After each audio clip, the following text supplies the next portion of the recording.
சட்டமன்ற தேர்தலுக்காக குறிப்பாக இன்னும் 10 நாட்களே இருக்கும் நிலையில் வேட்பாளர் பல இடங்களில் கடுமையான பிரச்சாரத்தில் ஈடுபட்டு வராங்க. குறிப்பாக மயிலாப்பூர் தொகுதியில் நம்மோடு நாம் தமிழர் வேட்பாளர் இணைஞ்சிருக்காரு.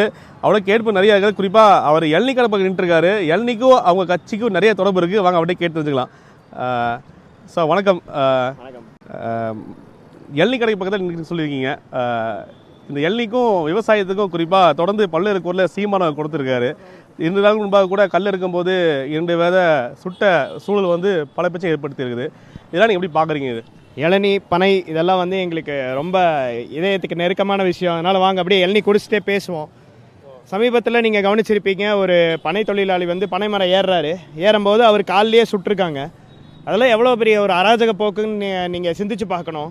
ஆனால் அந்த இடத்துலலாம் மிச்ச அரசியல் கட்சி தலைவர்கள்லாம் அதை பற்றி எதுவுமே பேசாமல், ஒரு கண்டன குரல் தெரிவிக்காமல், எங்கேயோ நடக்குது, என்னவோ ஆகுது, யாரையோ சுடுறாங்கங்கிற மாதிரி இருக்காங்க. மக்கள் மேலே சுத்தமாக அக்கறை இல்லாமல், ஒரு நோக்கமே இல்லாமல் இருக்கிற ஆட்சி அதிகாரங்களுக்கு கீழே வாழ்கிறோங்கிறதுக்கான சான்று இது. அண்ணன் சீமான் மட்டும்தான் மேடையிலேயே தெளிவாக சொன்னார், டே நான் ஏறுறேன்டா வாடா என்னை சுடுறான்னு கேட்குறாருல. அப்படி விவசாயிகளுக்காகவோ பனை தொழிலாளிகளுக்காகவோ இந்த கல் பனம்பால் தென்னம்பாலுங்கிறக்கெல்லாம் பேசுறதுக்கு இன்றைக்கி ஒரு அரசியல் இருக்குது, இன்றைக்கி அதுக்குன்னு ஒரு சக்தி இருக்குன்னா அதுதான் நாம் தமிழர் கட்சியோட வளர்ச்சி, அதுதான் நாம் தமிழர் கட்சி தமிழ் தேசியத்தோட வெற்றின்னு நான் பார்க்குறேன். அது களத்தில் பிரதிபலிக்குது. இங்கே பல பேர் அதை பார்க்கும்போது சொல்கிறாங்க, பரவாயில்ல அண்ணன் தான் தைரியமாக இதை பேசுகிறாரு, இதை சொல்கிறாரு, மக்களுக்கு குரல் கொடுக்குறாருன்னு. அதனால் நான் இந்த குரல்லாம் பேசுகிறதுக்கு இன்றைக்கி ஒரு அவென்யூ இருக்குன்னா அது சீமான் அண்ணன் 15 வருஷமாக களத்தில் போட்ட ஒரு உழைப்பு. அதுதான் நான் சொல்ல விரும்புகிறேன். எல்னி சாப்பிடுங்க. எல்னி அதிகமாக சாப்பிடுங்க. ரொம்ப நீங்கள் சூடாக பேசிட்டீங்க தெரியுது பார்த்தா. ஆமாம், மண்டை காஞ்சு போயிருக்க வெயிலில் சுற்றி சரி, இப்போ உங்கள் மயிலாப்பூர் தொகுதியை பொறுத்தவரையுமே ஒரு கடுமையான ஒரு சவால் இருக்குன்னு நினைக்கிறேன். ஏன்னா உங்களுக்கு முன்னாடி பல ஜாம்பவான் நினைக்கிறாங்க இல்லையா? ஏற்கனவே முன்னாடி இந்த சட்டமன்ற மீண்டும் வாய்ப்பு கிடைக்கப்பட்டிருக்கு. குறிப்பாக தமிழிசை சவுந்தரராஜனும் இதில் போட்டிடுறாங்க. டிவிகே வேட்பாளர் இருக்காங்க. இதற்கிடையில் உங்களுக்கான வரவேற்பு எப்படி இருக்குது? மக்கள் என்ன சொல்கிறாங்க? மயிலாப்பூர் தொகுதி சென்னை ஒரு மெட்ராஸு வெள்ளைக்காரங்க ஒரு ஊராக உருவாக்குறதுக்கு முன்னாடியே செழிப்பாக இருந்த பகுதி மயிலாப்பூர். மயிலாப்பூர் தொகுதி மக்கள் அரசியல் விழிப்புணர்வு ரொம்ப அதிகமாக இருக்கிற ஒரு மக்கள். அவங்க பார்த்திங்கன்னா நமக்கு சரியாக வேலை செய்கிற ஆளை யாருங்கிறத தேர்ந்தெடுக்கிறலையா, ஒரு வேளை அந்த ஆள் வேலை செய்யலைன்னா அவங்களை நிராகரிக்கிறதுல எந்த தயவுதாட்சணையும் காட்டாத ஆட்கள். ஸோ அதனால் எனக்கு நம்பிக்கை இருக்குது. இன்றைக்கி கரண்ட் எம்எல்ஏவாக இருக்கிற ஐயா தாவேலு மேலே கடும் அதிருப்தி இருக்குது. ஏன்னா அவர் தொகுதிக்கு பெருசாக ஒன்றும் செய்யலை. அவர் பேரில் ஏகப்பட்ட முறைகேடுகள் நடந்திருக்கு. ஸ்லம்போர்டு வீடுகளுக்கெல்லாம் ஒரு வீட்டுக்கு 1.5 லட்ச ரூபா அரசாங்கத்துக்கு கட்டணும்னா இவங்க 5 லட்ச ரூபா கொடுத்து வீடு வாங்கியிருப்பாங்க. அப்போ 3.5 லட்சத்துலேருந்து 5 லட்ச ரூபா அதிகமாக கொடுத்துருக்காங்க வீடு வாங்க. அப்படி பணம் கொடுத்தவங்களுக்கும் வீடு அலோகேட் ஆகாமல் அந்த மாதிரி பல விஷயங்களில் ஐயா தாவேலு மேலே ஒரு அதிருப்தி இருக்குது. இது போக தொகுதியில் பார்க்கும்போது மக்கள்கிட்ட ஒரு அதிருப்தி இருக்குது. அவங்களுக்கு ஒரு மாற்றம் வேணும் அப்படிங்கிறத அவங்க திண்ணமாக நம்புகிறாங்க. எங்களோட வேலை என்னென்னா எது சரியான மாற்றம் அப்படின்னு காட்டுறது மட்டும்தான் எங்களோட வேலையாக இருக்குது. அதுக்கும் எங்களுக்கு உதவியாக இருக்கிறது இந்த தாவேக்காங்கிற ஒரு கட்சி வந்ததுனால எங்களுக்கு அது ரொம்ப எளிதாகிடுச்சு. ஒருவேளை தாவேக்காங்கிற ஒரு கட்சி வராமல் இருந்துருந்துச்சுன்னா நாங்கள் நல்லவங்க, நாங்கள் சரியானவங்க, நாங்கள் மட்டுமே சொல்லிகிட்டு இருந்திருப்போம். ஆனால் இன்றைக்கி மக்களுக்கு அதை ஒப்பிட்டு பார்க்குறதுக்கு ஒரு ஆப்ஷன் இருக்குது. மக்கள் பார்க்கலாம், ஓகே இந்த கட்சி ஒரு பொதுக்கூட்டத்தை எப்படி நடத்துகிறாங்க, இவங்க ஒரு பொதுக்கூட்டத்தை எப்படி நடத்துகிறாங்க, இவங்க எப்படி அரசியலாக கருத்தியலாக பேசுகிறாங்க, இவங்க எப்படி அரசியலாக செயல்படுறாங்க, இவங்க எப்படி ரசிகர் கூட்டமாக இருக்காங்க, இவங்க எப்படி ஒரு இராணுவ கட்டமைப்போடு இருக்காங்க, அந்த மாதிரி ஒப்பிட்டு பார்க்குறதுக்கு எங்களுக்கு ஹெல்ப்ஃபுல்லாக இருக்குது. அதனால் நாங்கள் மக்கள்கிட்ட சொல்கிறது, நீங்கள் மாற்றத்தை தேர்ந்தெடுங்க, சரியான மாற்றத்தை தேர்ந்தெடுங்க. அதுதான் நான் மக்கள்கிட்ட சொல்லிகிட்டு இருக்கோம். அம்மையார் தமிழிசை இன்னும் வீரியமாக இறங்கி வேலை செய்கிறாங்கங்கிற மாதிரி எனக்கு தெரியல. அவங்க இது வரைக்கும் அதிகாரத்துலேயும் இருந்திருக்காங்க, அவங்க கவர்னரால் இருந்திருக்காங்க. எந்தளவுக்கு செயல்பட்டுருக்காங்கங்கிறதெல்லாம் பெரிய கேள்விக்குறி தான். மக்களுக்கு அவங்க மேலே பெரிய நம்பிக்கையெல்லாம் இருக்கிற மாதிரி தெரியல. ரெண்டாவது, இது வள்ளுவர் மண், இது தேசிய தலைவரோட மண். இங்கே ஒரு ஹிந்திக்காரன் கட்சி, ஒரு வட இந்திய கட்சிக்கு வாக்களிக்கிற மனநிலையில் மக்கள் இல்லை. அது யாரோ ஏதோ ஒரு கட்சிங்கிற ஒரு எண்ணத்தில் தான் மக்கள் பார்க்குறாங்க. அதனால் இங்கே தாமரை மலர வாய்ப்பே இல்லை. அப்போது இல்லை, புரியுது. ஆனால் நீங்கள் ஆளுங்கட்சி பற்றி சொல்லிட்டீங்க.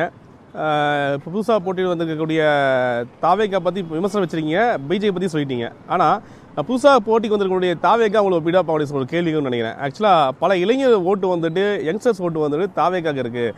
அவங்களால சீமான் பின்னுக்கு தள்ளப்படுவார், கட்சி பின்னுக்கு தள்ளப்படும் பொதுவாக ஒரு பேசப்படுது. அது எந்த அளவுக்கு உங்களுக்கு பாதிப்பை ஏற்படுத்துன்னு நினைக்கிறீங்களா? இந்த தொகுதியில் பொறுத்தவரை எப்படி இருக்குது? அது ஒரு ஒரு பிம்பமாக கட்டமைக்கிறாங்கங்கிறது தான் நான் பார்க்குறேன். இப்போது ஐயா விஜய் வந்து என்ன பேசுகிறாருன்னா, அவர் வந்து நியோ திராவிடம் பேசுகிறாரு. அவர் வந்து நான் புதிய திராவிடம் அப்படின்னு பேசுகிறாரு. அவர் கட்சியிலையும் ஐயா பெரியார் இருப்பார், திமுகலையும் பெரியார் இருப்பார். அவர் கட்சியும் இது கொடுக்கும், பணம் கொடுக்கும், மக்களுக்கு வந்து 2500 பணம் கொடுக்கும், இந்த கட்சிகளும் பணம் கொடுக்கும். அதிமுகவுக்கு ஒரு பொட்டுலையும் மாறாமல் அதே வேலையை செய்கிறது தாவேகா. அவர் அதான் நியோ திராவிடம், நான் புது திராவிடம்னு பேசுகிறாரு. அவர் ஒருவேளை தமிழ் தேசியம்னு பேசிட்டு வந்தால் கூட அவர் எங்களுக்கு ஒரு த்ரெட்டுன்னு சொல்லலாம். நாம் தமிழருக்கு விழுந்த வாக்கு சாலிடாக தமிழ் தேசிய தலைவரை ஏற்றுக்கிட்டு வந்த வாக்கு. அது ஒருபோதும் மாறி வெளியே போக வாய்ப்பே இல்லை. இந்த தடவை நாங்கள் வந்து தமிழ் தேசியம் 35% வாக்கு வாங்கும்னு நாங்கள் நம்புகிறோம். அதுக்கு எங்களால் கணக்கும் சொல்ல முடியும் எப்படி 35% வரும்னு. ஐயா விஜய் வந்ததுனால, புது திராவிடம்னு ஒரு பேசிட்டு ஒரு கட்சி வந்ததுனால யாருக்கு பாதிப்புன்னா, ஏற்கனவே இருக்கிற திராவிட கட்சிகளுக்கு தான் பாதிப்பு. அந்த ஏற்கனவே இருக்கிற அதிமுக தான் அவங்கள பார்த்து பயப்படணுமே தவிர எங்களுக்கு அவங்கள பார்த்து ஒரு பயம் இல்லை. எங்களுக்கு ஒரு இரிட்டேஷன் இருக்கும், அடிக்கடி சத்தம் போடுறாங்களேங்கிற ஒரு இரிட்டேஷன் இருக்கே தவிர, ஆனால் அது எங்களுக்கு கடந்து செல்றதுக்கு அரசியல் பக்குவம் இருக்குது. எங்கேயா போகும்போது விசில் சின்னமோ இல்லை தாவே டிவிக்கேன்னு டிவிக்கிற மாதிரி கத்தும்போது எங்களுக்கு அதை கடந்து போகிறதுக்கான பக்குவம் இருக்குது. சரி, சின்ன பசங்க ஏதோ கத்துறாங்க அப்படின்னு நாங்கள் கடந்து போயிடுறோம். சின்ன பசங்க சொல்கிறீங்க, ஆனால் இன்றைக்கி என்ன ஆகி போச்சுன்னா, அதிமுக திமுக அவங்க ரெண்டு பேர் தான் போட்டியில் இருக்காங்க. அடுத்த கட்ட போட்டி பண்ணால் தாவேகா, குறிப்பாக நாம் தமிழர், இவங்களுக்கு 2 பேர் தான் போட்டின்னு ஒரு பிம்பம் சமூக வலைதளங்களில் பரவப்படுதுற. அதை எப்படி பார்க்குறீங்க நீங்கள்? அதான் நான் முன்னாடி சொன்ன மாதிரி களம் வந்து இங்கே அதிமுக திமுக ஒரு அது இங்கே என்ன பிம்பமாக கட்டுறாங்கன்னா, டிஎம்கே ஏடிஎம்கேக்குள்ளே ஒரு 1ஆம் நம்பர் 2ஆம் நம்பருக்குள்ளே ஒரு போட்டி இருக்குது, நாம் தமிழர் தாவேகாக்குள்ளே 3ஆம் நம்பர் 4ஆம் நம்பருக்குள்ளே ஒரு போட்டி இருக்குங்கிற மாதிரி ஒரு பிம்பத்தை கட்டமைக்கிறாங்க. ஆனால் நிஜமான விஷயம் என்னென்னா, இங்கே சித்தாந்த சண்டை தான். களம் வந்து எப்போவுமே சித்தாந்தங்களுக்கு நடுவில் தான் சண்டையாக இருந்திருக்கு. தமிழ் தேசிய வெர்சஸ் திராவிடங்கிறது தான் இங்கே வந்து களமாக தீர்மானிக்கப்பட்டுச்சு. எப்போ ஈரோடு கிழக்கு இடைத்தேர்தலே வந்து தீர்மானிக்கப்பட்டுருச்சு. முதல் ஈரோடு கிழக்கு இடைத்தேர்தலில் நோட்டா வாங்கின வாக்கு சதவீதம் எவ்வளோன்னா 0.4%.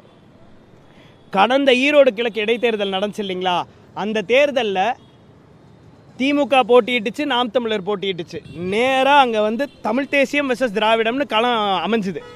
இன்னும் பிற கட்சிகள் இருக்காங்க இல்லையா, அதிமுக தேர்தலேருந்து பயந்து பின்வாங்கிட்டாங்க, பிஜேபி தேர்தலேருந்து பயந்து பின்வாங்கிட்டாங்க, நம்ம பக்காமாஸ் கட்சி புதுசாக வந்திருக்கிற நடிகர் கட்சியெல்லாம் தொடங்கிட்டாங்க, ஆனால் போட்டியே போடல. இப்போது கிரிக்கெட் டீம் ஃபார்ம் பண்ணிட்டா மேட்ச்சில் பங்கேற்கணும், மேட்சே ஆடாமல் டீம் ஃபார்ம் பண்ணி என்ன பிரயோஜனம் இருக்குது? அப்போது களத்துக்கே வராமல் ஓடிட்டாங்க இல்லையா. அப்போ அதில் என்ன ஆகுதுன்னா, அழகாக அங்கே களம் போலரைஸ் ஆகுது. தமிழ் தேசிய வெர்சஸ் திராவிடம்னு திமுக கிட்டத்தட்ட 75% வாக்கு வாங்கிச்சு. அப்போ திமுகக்கு யாரோட ஓட்டெல்லாம் போயிருக்கு? திமுகக்கு டிஎம்கே ஓட்டு விழுந்திருக்கு, ஏடிஎம்கே ஓட்டு விழுந்திருக்கு, பிஜேபி ஓட்டு விழுந்திருக்கு, விஜய் கட்சியோட ஓட்டு கூட விழுந்திருக்கும். நாம் தமிழர் கட்சிக்கு 16% வாக்கு விழுந்துச்சு. அப்போ நாம் தமிழருக்கு வந்த வாக்கு பியூராக தமிழ் தேசியம்தான் வேணும் அப்படின்னு விழுந்த வாக்கு. அது எப்படி பியூராக தமிழ் தேசியத்துக்கு தான் விழுந்த வாக்குன்னா, நீங்கள் கவனித்து பார்த்தீங்கன்னா தெரிஞ்சிருக்கும். நாம் தமிழர் கட்சிக்கு அந்த 16% வந்து தமிழ் தேசியம்தான் வேணும்னு விழுந்த வாக்கு. ஏன்னா அதுக்கு முன்னாடி ஈரோடு கிழக்கு இடைத்தேர்தலில் நோட்டா வாங்கினது 0.4%. கடந்த ஈரோடு கிழக்கு இடைத்தேர்தலில் நோட்டா வாங்கினது 4%. 4% நோட்டா கொடுக்குதுன்னா பெரிய விஷயம். அப்போ அது என்ன சொல்ல வருது? நாம் தமிழரும் வேண்டாம், திமுகவும் வேண்டாங்கிறவங்க அழகாக நோட்டாக்கு போட்டாங்க. அப்போ நாம் தமிழர் வேணும்னு சாலிடாக பாசிட்டிவாக நேர்மறை சிந்தனையோடு விழுந்த வாக்கே வந்து பார்த்திங்கன்னா நமக்கு 16% இருக்குது. 16% மேற்கு மண்டலத்தில் இருக்குன்னா, இன்றைக்கி நிலைமைக்கு அது அதே இடைத்தேர்தல் வந்துட்டு தென் மாவட்டங்களில் நடந்துருந்துச்சுன்னா நாம் தமிழர் அங்கே ஜெயிச்சிருக்கோம். உங்களுக்கு புரியுதுங்களா? அப்புறம் இந்த ஈரோடு கிழக்கு இடைத்தேர்தலுக்கு அப்புறம் நாங்கள் அரசியல் செயல்பாடுகள் செஞ்சோம் இல்லைங்களா. நாங்கள் சிக்கல்களுக்கு சொன்ன தீர்வுகளாக இருக்கலாம், நாங்கள் அண்ணன் வந்து போராட்ட களங்களில் நின்னது, நாங்கள் செஞ்ச அரசியல் மக்கள் சிக்கலுக்கு கூட நின்னது, இதனாலேயே எங்களுக்கு ஒரு 4-5% வாக்கு வந்திருக்கும். ஸோ நாங்கள் மாநாடு நடத்தணும் இல்லைங்களா, திருச்சி மாநாடுக்கு முன்னாடி தேர்தல் நடந்துருச்சுன்னு வைங்களா, நாம் தமிழர் பரவலாக தமிழ்நாடு கூட 20% வாக்கு வாங்கியிருக்கோம். நாங்கள் அங்கே அந்த மாநாடு நடத்தி தமிழ் தேசியத்தோட திறன் என்ன, தமிழ் தேசியத்தோட வெயிட்டை காமிச்சோம். 5-6 லட்சம் மக்கள் ஒன்றா கூடி இராணுவ கட்டமைப்போடு இருந்து களைய முடியுது, ஒரு அசம்பாவிதம் இல்லாமல். அங்கே தொலைஞ்ச ஒரு ஃபோனும் பர்ஸும் அடுத்த நாள் அவங்க கைக்கு போய் சேர்கிற அளவுக்கு இராணுவ கட்டமைப்பு இருக்குன்னா, அது மக்கள்கிட்ட பொதுமக்கள்கிட்ட ஒரு நம்பிக்கையை விதைக்குது. அது ஒரு 4-5% கொடுக்குது. ஸோ 25% சாலிடாக நாம் தமிழருக்கு இருக்குது, தமிழ் தேசியத்துக்கு இருக்குது. மிச்சம் இருக்கிற 10% நாம் தமிழர் கட்சியோட வேட்பாளர் தேர்வு கிட்டத்தட்ட 100லேருந்து 120 வேட்பாளர்கள் 30 வயசு கீழே இருக்கிறவங்க, 33 34 வயசில் கீழே இருக்கிறவங்க தான். இருக்கிறதுலே இளம் வேட்பாளர் யாருன்னா என் தம்பி பேரறிவாளன் தான், 26 வயசு பையன். அந்த பேரறிவாளனை எதிர்த்து தான் இன்றைக்கி செந்தில் பாலாஜி ஐயா சண்டை போடுறதுக்கு முயற்சி பண்ணிட்டு இருக்காரு கோவை தெற்கு தொகுதியில். புரியுது, இது ஒரு புறம் இருந்தாலும் கூட அந்த 10% கொண்டு வந்துடும் சொல்ல வரேன். இல்லை, எனக்கு புரியுது, நீங்கள் புரியுது. ஆனால் நீங்கள் நாம் தமிழுக்குண்டான மக்களுடைய கூட்டம் அதிகரிச்சிருக்குது, எங்களை எதிர்பார்க்குறாங்க அப்படின்னு நீங்கள் சொல்கிறீங்களே. இப்போது குறிப்பாக இந்த தொகுதிக்குள்ளே எடுத்துக்கோ, இந்த தொகுதிக்குள்ளே நீங்கள் பிரச்சாரத்துக்கு போகும்போது ஆளும் கட்சிக்கும் எதிர்கட்சிக்கும் பல கட்சிகளுடைய கூட்டத்துக்கு கம்பேர் பண்ணும்போது உங்களுக்கு க்ரௌடு கம்மியாக இருக்குல்ல. இது வந்து நீங்கள் வாக்கு சேகரிக்கக்கூடிய மக்கள் மத்தியில் நாம் தமிழுக்கு பெருசான ஆதரவு இல்லையோ ஒரு எண்ணத்தை உருவாக்காத ஒரு கேள்வி இருக்குல்ல. ஐயா, பாலிடிக்ஸுங்களே ஒரு பெர்செப்ஷன் வார் தான், நான் அதை புரிஞ்சுக்கிறேன். ஆனால் நம்ம என்ன புரிஞ்சுக்கணும்னா, அவங்க காசு கொடுத்து ஆட்களை கூட்டிகிட்டு வராங்க. பரப்புரைக்காக இருக்கட்டும், எதுக்காக இருக்கட்டும், காசு கொடுத்து கூட்டிகிட்டு வராங்க. நான் எங்கள் கூட வந்து நிற்கிற மக்கள்லாம் யாரும் காசு கொடுத்து கூட்டிகிட்டு வரல, எல்லாம் முழுக்க உணர்வால் வந்து நிற்கிறவங்க தான். இங்கே இருக்கிறவங்க எல்லாம் என் அண்ணன் தம்பி மாமா மச்சான் அப்படி பழகிறோம். அப்போ உணர்வாக வந்து நிற்கிறவங்க தான் முதல் விஷயம். ரெண்டாவது, எவ்வளோ பெரிய கூட்டம் வருதுங்கிறது இல்லை, வேட்பாளர் என்ன வந்து பேசுகிறாங்கங்கிறது ரொம்ப முக்கியம். போய் நின்று ஒன்றுமே பேசாமல் வெறுமனே வடக்க வச்சுட்டே போனால் என்ன ஆச்சு? நான் கேட்குறேன், ஒவ்வொருத்தர்ட்டையும் நான் என் கொள்கையை சொல்லி வாக்கு கேட்குறேன். அப்போது மக்கள்கிட்ட தானாக மனநிலையில் ஒரு மாற்றம் வரும். மக்கள்கிட்ட அதிருப்தி இருக்கு. இவ்வளோ பெரிய கூட்டம் வருதுங்கிறனால திமுகவுக்கு வாக்களிச்சிருவாங்க, இவ்வளோ பெரிய கூட்டம் வருதுங்கிறனால தாமரைக்கு வாக்களிச்சிருவாங்களான்னா கிடையாது. தாவேக்கா கூட தான் சத்தமாக கூட்டமாக வரலாம், ஆனால் வந்து ஒன்றும் பேசுகிறதுக்கு விஷயம் இருக்காது. அரசியல்னா கொள்கை இருக்கணும், கருத்து இருக்கணும். அந்த கருத்தை சொல்லும் போது மக்கள்கிட்ட தானாக மனசில் ஒரு மாற்றம் வரும். நான் ஒருத்தனாக போய் நின்னாலும் நான் ஒரு புலி மரவன் 100 பேர்த்துக்கு சமம். இங்கே 10 பேர் வந்தாலும் அவங்க 1000 பேர்த்துக்கு சமம். அப்போது அதை மக்கள்கிட்ட எளிமையாக எங்களால் விளக்கி பேசி புரிய வச்சிட முடியும். இந்த வெயில் பயங்கரமாக இருக்குது இல்லையா? இளநீ இளநீ தினமும் எடுத்துக்கிறது உண்டான இளநீ எப்படி சாப்பிட்றது? நீங்கள் வழக்கமாக சாப்பிட்றது ஒரு பொருளாக இருக்கா இளநீ? எப்படி இளநிக்கு உங்களுக்கு தொடர்பு சொல்லுங்களேன். ஆமாம், அடிக்கடி இளநீ குடிக்கிறோம். நான் மக்களுக்கும் எல்லாத்துக்கும் சொல்லுவேன், டீஹைட்ரேட் ஆவீங்க, நிறையா வெயிலில் அலையிறீங்க, வெயிலில் போகிறீங்கன்னா டீஹைட்ரேட் ஆவீங்க, நிறைய தண்ணி குடிங்க, நிறைய இளநீ குடிங்க. உங்கள் நீர் சத்தை வந்து மெயின்டைன் பண்ணிக்கங்க. அண்டு நீங்கள் வந்து குளிர்பானங்கள்லாம் தவிர்த்துட்டு இன்னும் இயற்கையான விஷயங்களை குடிக்கிறது ரொம்ப நல்லது. ஒரு சேஸ் பண்ணிக்கலாமா? குறிப்பாக எப்படி சீமான் அவர் ஃபோர்ஸாக பேசுவாரோ அதே போல் அவங்க ஸ்டைல்லையே அவர் பல கருத்துக்களையும் ஆளுங்கட்சிக்கு எதிர்கட்சிக்கு உண்டான பல விமர்சனங்களையும் முன் வச்சிருக்காரு. பார்ப்போம் இந்த தொகுதி வந்து அவர் கை கொடுக்குதான்னு பொறுத்து வந்து பார்ப்போம். மாலை முசலுக்காக ஒளிப்பதிவாளர் காங்கையுடன் செய்தியாளர் நௌஷாத்.